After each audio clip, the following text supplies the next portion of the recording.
Assalamu alaikum viewers, my name is Rabia Ali. And my name is Osama Khurshid. Welcome to our program Cutting Edge.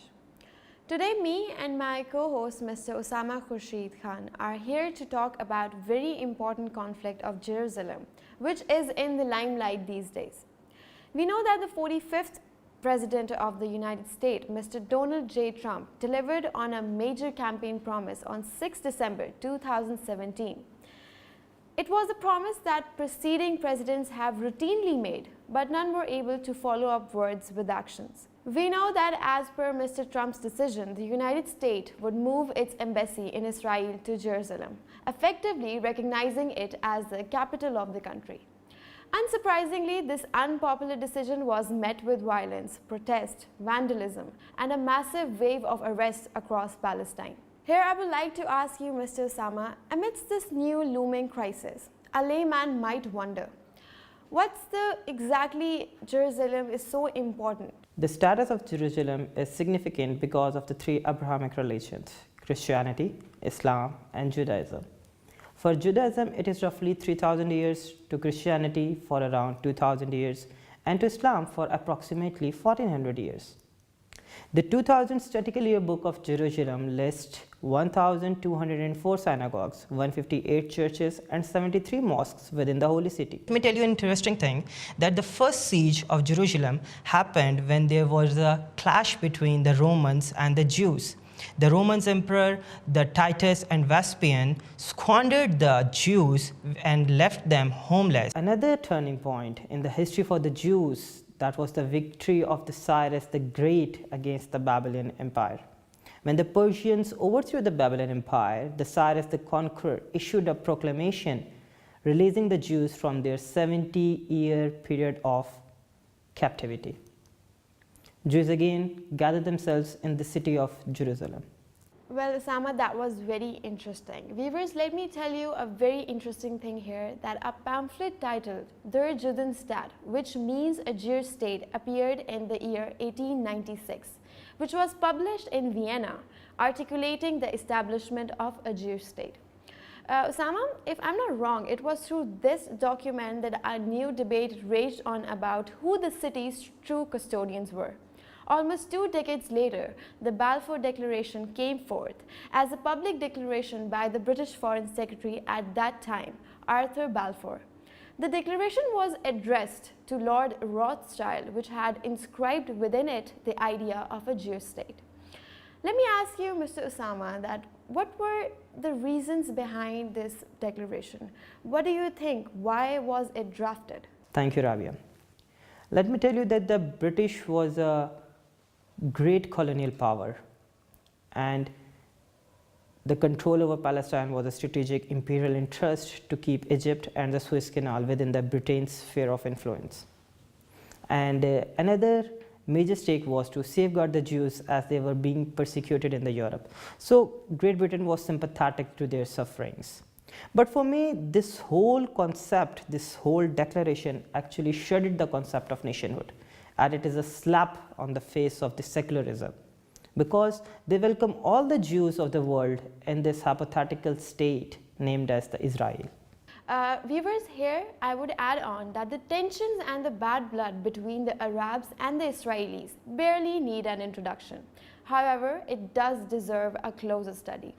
A conflict that has seethed from the days of British control that resulted in the 1920 British Mandate of Palestine.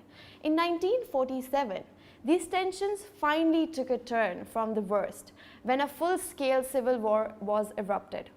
The United Nations intervened and came up with a plan to divide Palestine into 3 regions on 29 November 1947, called the United Nations Partition Plan for Palestine.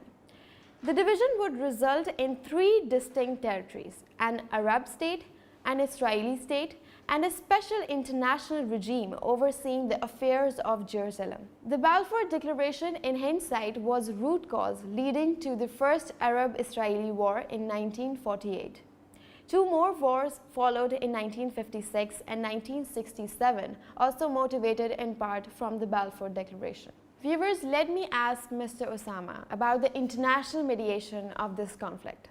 Okay, Rabia, let me tell you another thing from the history, that There was a two-state solution which was mediated by the international arena. The two-state solution produced that there should be an independent state of Palestine alongside the state of Israel on the west of the Jordan River. The boundary between the two states is still subject to dispute and negotiation, while Palestine and Arab leadership insisting on the 1967 borders, but now that's not been accepted by the Israel.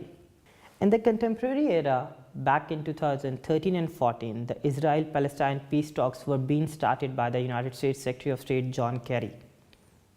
These peace talks were failed as the Israel settlements in the West Bank and the East Jerusalem were not accepted by the Palestinians. Well said, Mr. Osama. As viewers, we have discussed that Trump has announced Jerusalem as Israel capital. What do you think, Osama? What would be the regional implications and dynamics? Okay, for the regional implications, the response from the Muslim world was due, and Saudi Arabia was supposed to be more belligerent as it has been the leader of the Muslim world.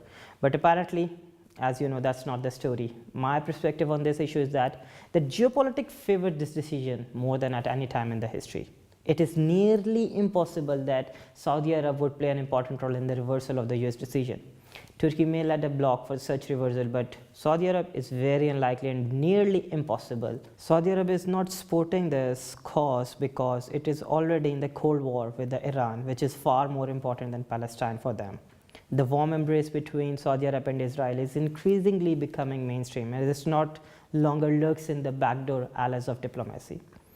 Moreover, let me tell you an interesting thing, that the Saudi Arabia is planning the Neon City, and that aspiration also warrant KS's recognition of Israel, a recognition of Israel with Jerusalem as a capital. For Saudi Arabia, Palestine outlived its utility. For them, there are more pressing issues at play than Palestine. Let me tell you another interesting thing, that the leadership of Muslim world is in a transitional phase because it is moving from Arabs to the non-Arab. As we have witnessed that Turkey was on the front line while organizing the summit on this pressing issue. Apparently, we have seen that there was a presence of only 22 head of states in the recent OIC summit, which was led by Turkey. The OIC Secretary General Dr. Yusuf Ali Othman said that the OIC uncompromisingly rejects the US move as an act which constitutes a clear violation of international law and runs against the spirit of UN Charter and relevant UN resolutions. Well, Osama, that was very nice of you to share that information with all of us. We were talking about the international arena and major powers. In the international circles of diplomacy, Israel's claim to have the entire city has never been granted an unanimous acknowledgement.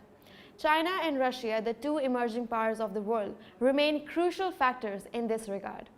Through both their current and historical stances on the issue, it is likely that their continued objection to Israel's claim to Jerusalem will continue. The principal reason is the brutality of the city and its impervious role in the foreign policy of both countries towards the region. While the US granted its recognition to Jerusalem, the rest of the world was less optimistic and sternly criticized the move as a possible trigger to move unrest in an already fickle region. Osama, what do you think? What will be the conclusion to this? What will be the conclusion to our discussion? Okay, Rabia, if I sum up the whole issue, there are 5 to 6 major points. As we all know that Jerusalem, a disputed land, a sacred land for all three religions, is in faltering and fumbling position. The leadership of Muslim world is once again shifting from Arabs to non-Arabs, as we have seen in OIC summit. Saudi Arabia, it's already in the turmoil. They are in the supreme nationalistic mood. I can say again that Muslims are betraying Muslims for their own interest, as it has already been done in the past. In my assessment, the same dynamics is at the play at the moment. Another point which is very important, I want to put a light on it, that the US has once again violated the international law, as it bypassed back in 2003. Despite that, Mahmoud Abbas, the president of Palestine, clearly said that the US is not fit to mediate the Israel-Palestine peace talks. This whole episode will eventually make the Middle East in more turmoil and turbulence. The last point from my side, which is also very thought-provoking, is that in recent United Nations General Assembly session, 128 countries denounced the unilateral act of United States of America regarding the capital of Jerusalem. Apart from that, the American ambassador Nikki R. Haley called the vote null and void, declaring that no vote in the United Nations will make any difference on the United States' plans to move its embassy to Jerusalem from Tel Aviv. So, point to ponder is that what will be the future of the world? The whole world is standing on one side, and the United States of America is standing on one side. There is a phenomenon of multipolarity, which means that US will not hold the status of superpower. The US is on decline. Now, analyzing the whole debate, the whole world is on one side and the US is standing on the other side. The consequences worldwide would be very disrupting, and it will impact on the power structure of the world. Thank you so much, Mr. Sama, for sharing such information with me and my viewers. Viewers, with the conclusions that Mr. Sama had mentioned, I think that we are going to witness the demise of the Muslim world. Thank you for watching us, guys, and hope to see you in the next program. Take good care of yourself and your national affairs. Allah Hafiz.